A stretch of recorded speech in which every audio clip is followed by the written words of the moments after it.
बात है, सुमित अपनी पत्नी के साथ शहर में रहता है। अरे रश्मि, मैं सोच रहा था कि माँ गांव में रहती है अकेली, तो मैं उन्हें यहाँ पे बुला लूँ। ठीक है सुमित, तुम अपनी माँ को बुला लो, लेकिन उन्हें ये बात जरूर समझाना कि ये शहर है, उनका गांव नहीं। अरे रश्मि, तुम चिंता क्यों करती हो? माँ बहुत समझदार है। माँ देखो, ये हमारा घर है। हाँ बेटा, घर तो तूने बहुत अच्छा बना रखा है। ठीक है माँ, तो अंदर चलो। अरे मम्मी जी, आप आ गए? हाँ बहू। नमस्ते। नमस्ते। चलो मैं आपको आपका कमरा दिखा देती हूँ। ठीक है बहू। मम्मी जी, तो ये है आपका कमरा। ठीक है बहू। आप आराम करिए, मैं आपके लिए चाय भिजवा देती हूँ। सुबह हो गई है, अब इतनी जल्दी भी मैं क्या करूं? सब सो रहे होंगे। चलो छत पर घूम कर आ जाती हूँ। तब तक खुली हवा में कितना सुकून मिलता है, कितने अच्छे पौधे हो रहे हैं यहाँ पे। थोड़ी देर यहीं घूम लेती हूँ। तो 8 बज गई है, बहू भी जग गई होगी। नीचे चलकर देखती हूँ, बहू को जगा देती हूँ। बहू उठो बहू।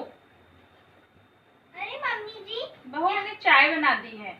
मम्मी जी, लेकिन यहाँ पे तो सब थोड़ा लेट उठता है, आप ये भी जाकर सो जाओ। अरे रश्मि, मेरे लिए चाय बना के लेके आ जाओ। चाय तो मैं बना दूंगी, पर तुम पहले मेरी बात सुनो। कौन सी बात? इधर आके बताओ। तुम अपनी माँ को ये बात अच्छे से समझा देना कि वो मुझे सुबह सुबह जल्दी ना उठाए। अरे तो क्या हुआ? माँ की वैसे में भी जल्दी जगने की आदत है, गांव में वैसे भी सभी लोग जल्दी जगते हैं। फिर भी तुम अपनी माँ को ये बात समझा देना कि वो मेरे कमरे में ना आए। ठीक है, मैं समझा दूंगा। सब काम हो गया है, अब मैं बैठे बैठे बोर हो रही हूँ। बहू भी अपने कमरे में जाकर सो गई है। अब मैं क्या करूँ? चलो चलकर पेड़ पौधों को सही कर देती हूँ। सूखे पत्ते हटा देती हूँ, पौधे सूख रहे हैं।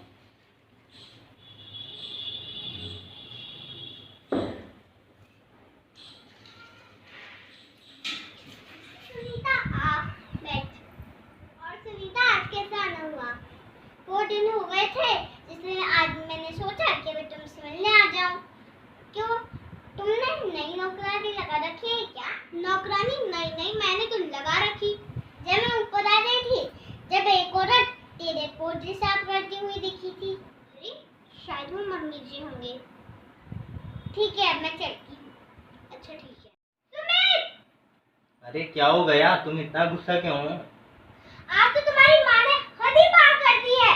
अरे क्या हुआ ऐसा? सुमित, जब से तुम्हारी माँ आई है ना, पूरे मोहल्ले वाले हमारा मजाक उड़ा रहे हैं। अरे ऐसी क्या बात हो गई? हमने पौधों की देखभाल के लिए माली लगा रखा है ना, फिर भी तुम्हारी माँ पौधे में मिट्टी में हाथ लगाती है। अरे तो वो गांव से है ना, वहाँ पर मिट्टी का काम करती है, इसलिए वो मिट्टी का यहाँ पे काम कर रही है। तुम जानो, तुम्हारी माँ जाने। अरे तुम गुस्सा होके क्यों बैठ गई? तुम मुझे समझाओ तो सही, तभी तो मुझे पता चलेगा कि क्या हुआ। अच्छा ठीक है, बताती हूँ। आज मेरी फ्रेंड आई थी और माँ जी के पूरे कपड़े मिट्टी में हो रहे थे। तुम इतनी सी बात के लिए गुस्सा क्यों हो रही हो? माँ फ्री बैठे होंगे, इसलिए माँ ने सोचा कि पौधों को सही कर देते हैं। उसमें क्या हुआ? और मेरी फ्रेंड माँ जी को नौकरानी समझ बैठी। तुम्हें पता नहीं है मुझे कितनी शर्म आई होगी। अब तो मुझे किसी को घर बुलाने में भी सोचना पड़ता है। इसमें शर्म की क्या बात है? तुम अपनी फ्रेंड को कह देती कि वो तुम्हारी सासू माँ है, उन्हें पौधे की गार्डनिंग करना अच्छा लगता है। मुझे कुछ भी नहीं पता, मैंने पहले ही कहा था तुमसे कि अपनी माँ को समझा देना। रश्मि और सुमित की बात उसकी माँ सुन लेती है।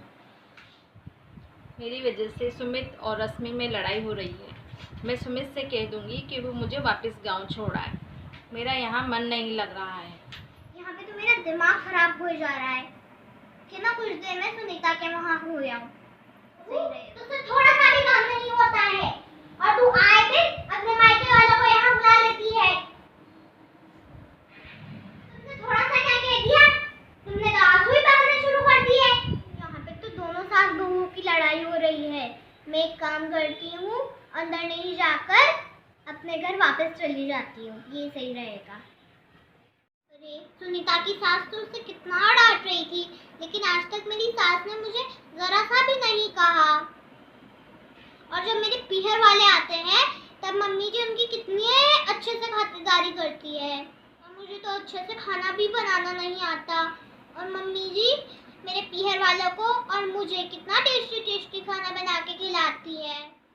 मेरी सासू माँ तो गांव की होते हुए भी रिश्तों का कितने अच्छे से ध्यान रखती हैं। चलो मैं उनसे सॉरी बोल देती हूँ। आओ बहू। माँ, मुझे आपसे एक बात करनी है। हाँ बहू बोलो। वैसे भी मैं आज गांव जाने की सोच रही हूँ। अरे नहीं माँ, आप गांव क्यों जाओगे? आप यहीं हमारे साथ रहना। नहीं बहू, मेरा यहाँ मन नहीं लगता है। मैं हमेशा गांव में खुले में रही हूँ। तो यहाँ पे भी आप ऐसे ही रह लेना, और मुझे माफ कर दो, मैंने आपके साथ कितना बुरा बर्ताव करा। नहीं बेटा, ऐसी कोई बात नहीं है। मैं सुमित और तुम्हारे बीच कोई लड़ाई नहीं चाहती। माँ प्लीज आप मेरे लिए रुक जाओ। ठीक है बहू, तुम कहती हो तो मैं रुक जाती हूँ। ठीक है माँ। इससे हमें ये शिक्षा मिलती है कि हर इंसान के अपने अपने तौर तरीके होते हैं। इसीलिए हमें एक दूसरे को उन तौर तरीकों के साथ ही अपनाना चाहिए।